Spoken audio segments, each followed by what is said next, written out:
Okay, today we're going to talk about the Gilded Age. First of all, some things you already know. Which party dominated the Gilded Age?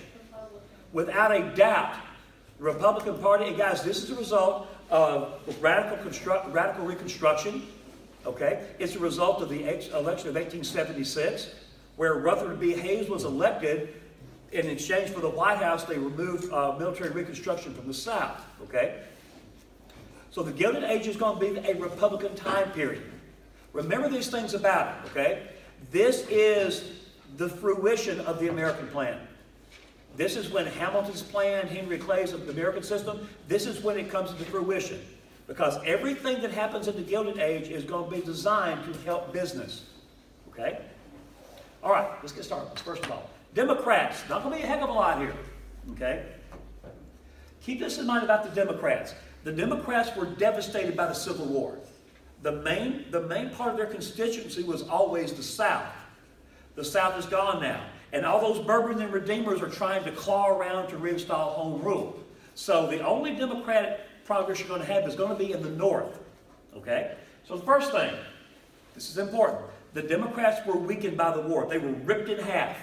It will take them a long time to come back. And you know they're going to come back because you'll have the Solid South come back. You'll see the Solid South. You'll see the Dixiecrats. So it will reunite. But after the Civil War and the Gilded Age, they're weak. They're very weak. Okay? This is what they need. To be a solid threat, they need Southern Bourbon Redeemers. They need the Southern faction of the Democratic Party. And until these people come back to power, and guys, look what's going to happen here. For these people to come back to power, you're going to have to sit here and crush the effects of military Reconstruction.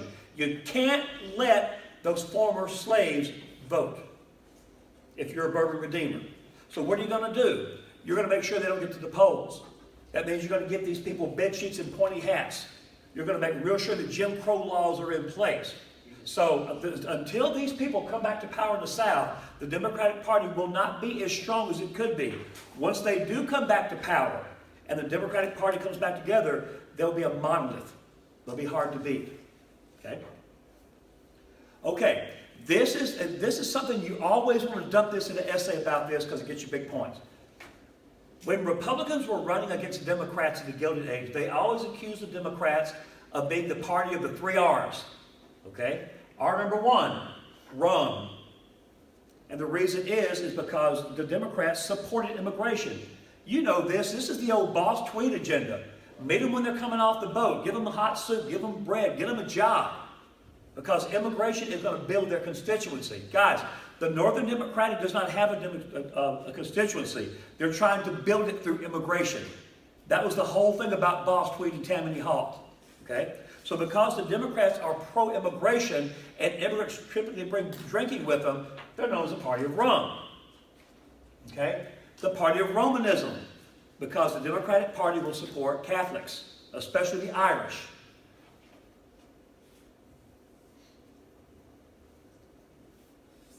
And the third R is rebellion, because the Democratic Party was the party of the South.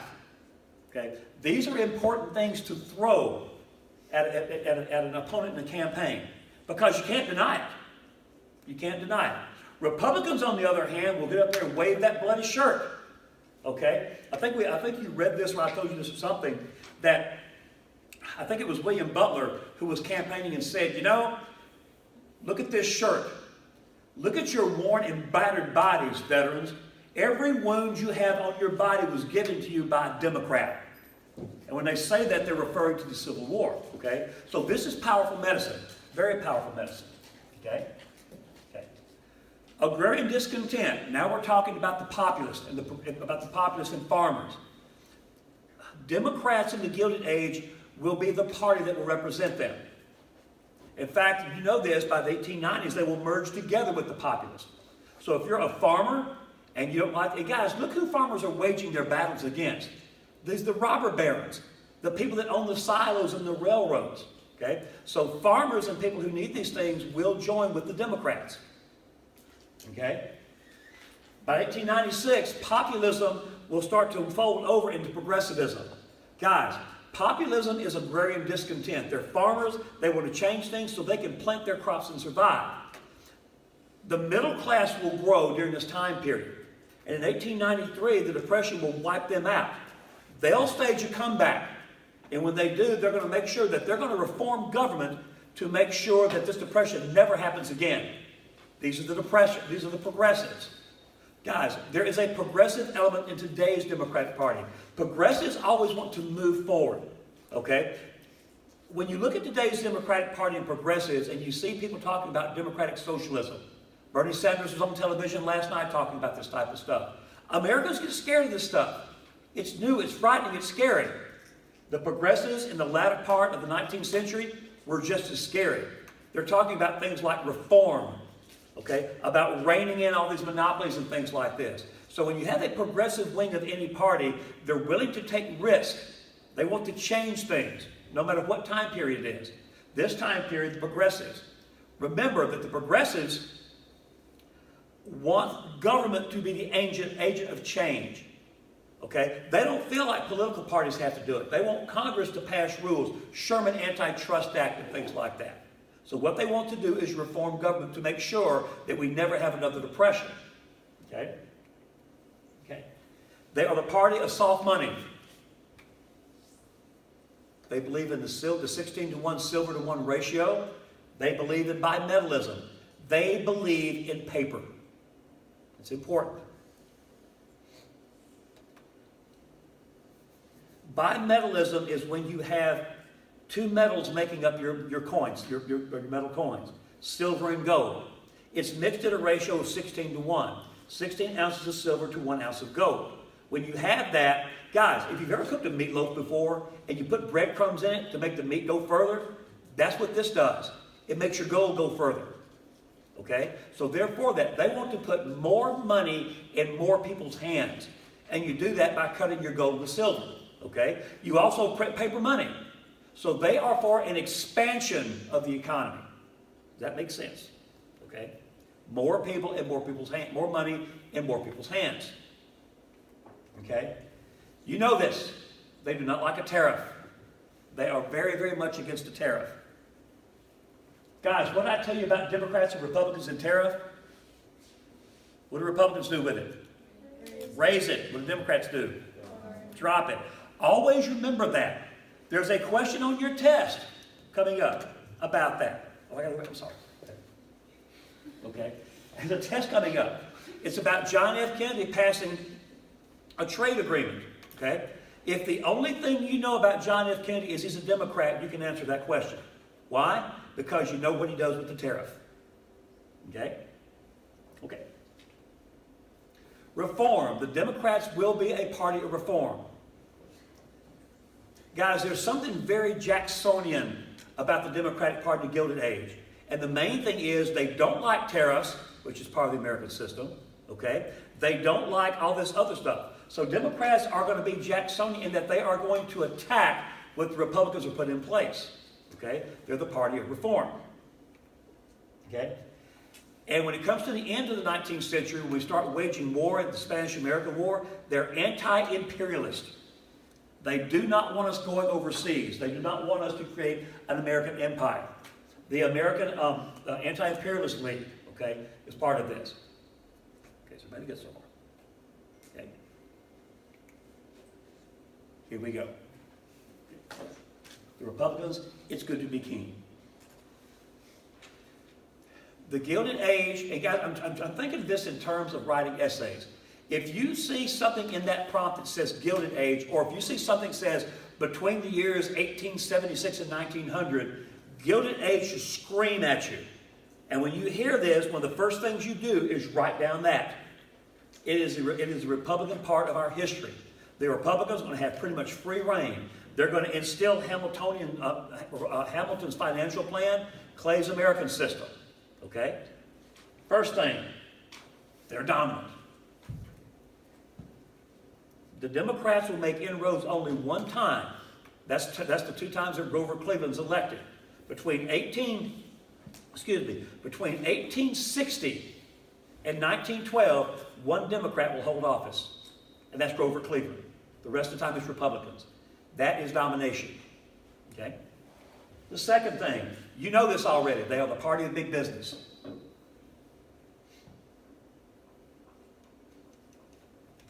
If business prospers, America prospers. Okay? Big E. Use that word when you can in essays, that phrase. Laissez-faire. The government has no business becoming involved with business. That kind of weird. Okay? They don't want reform. They want business to do its own thing. Guys, in the back of your minds, always remember the business cycle. That oscillation to Republicans is a living, breathing thing. Okay? The best thing to do is leave it alone. That's what laissez-faire means. Okay? Leave it alone. Let it do its thing. It's going to oscillate. It's going to go up and down. But it does not need the federal government squeezing it into a box. Okay? So they're going to support the natural, the invisible hand, which is the national oscillation of the business cycle. Okay? They believe in the American system.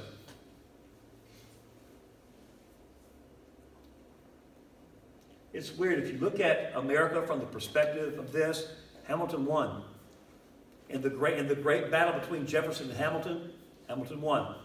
Because today we live under the American system. You know this. They like a high tariff. Sometimes it gets them in trouble. The McKinley tariff, the Hawley Smoot tariff. Okay? This high tariff, and this may be something that's important to you, this high tariff is typically protectionist. Guys, what does it protect? Big business. Yeah, big business. It protects big business. The reason it does this, okay, the reason Hamilton said we needed this was to put big business on a level playing field with our foreign competitors, especially England. Okay? Okay, they do not believe the government should subsidize any type of social programs. Okay? They are very much anti-New Deal. Okay? What they feel like is if there's any philanthropy out there, if there's any type of community center, things like that, it should be privately funded from the Catholic Church. Okay? Jane Addams and Hull House. The government should not fund these things. Charity begins at home. Okay? So they are not going to support any type of intrusion of the federal government into your lives, even if it means trying to help save people. The perfect example of this is Andrew Carnegie. Okay? They do believe in social Darwinism. There's a reason we're rich and you're not. Don't hate me if I'm beautiful. Okay? There's a natural reason for this.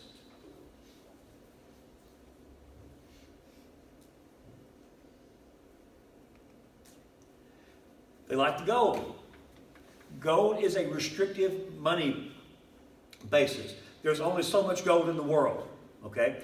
Because it's rare, if you hold gold, then you can control the money supply. That's what they want to do. They don't want to cheapen their gold by cutting it with silver, okay? That's why Gilded Fish tried to corner the gold market. So they believe in the gold standard.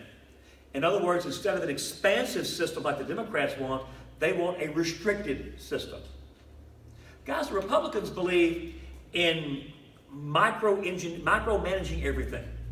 Okay? We want to micromanage the money system. We want to keep government out so we can micromanage this. Okay? They don't want the government infused in any sort of way. They have a handful of people that believe that they know what's best for the country. Okay? They believe in foreign markets. They believe that the United States should become an 19th century version of England. They believe in mercantilism. They look at the Pacific, they look at these islands and things, they look at the Philippines, and for God's sakes, they're looking at China, and the only thing they can see is markets. Cha-ching. Okay? So again, when you saturate your domestic market, you've got to go overseas to get foreign markets. And that's what this refers to. They are very much pro-imperialism. Okay.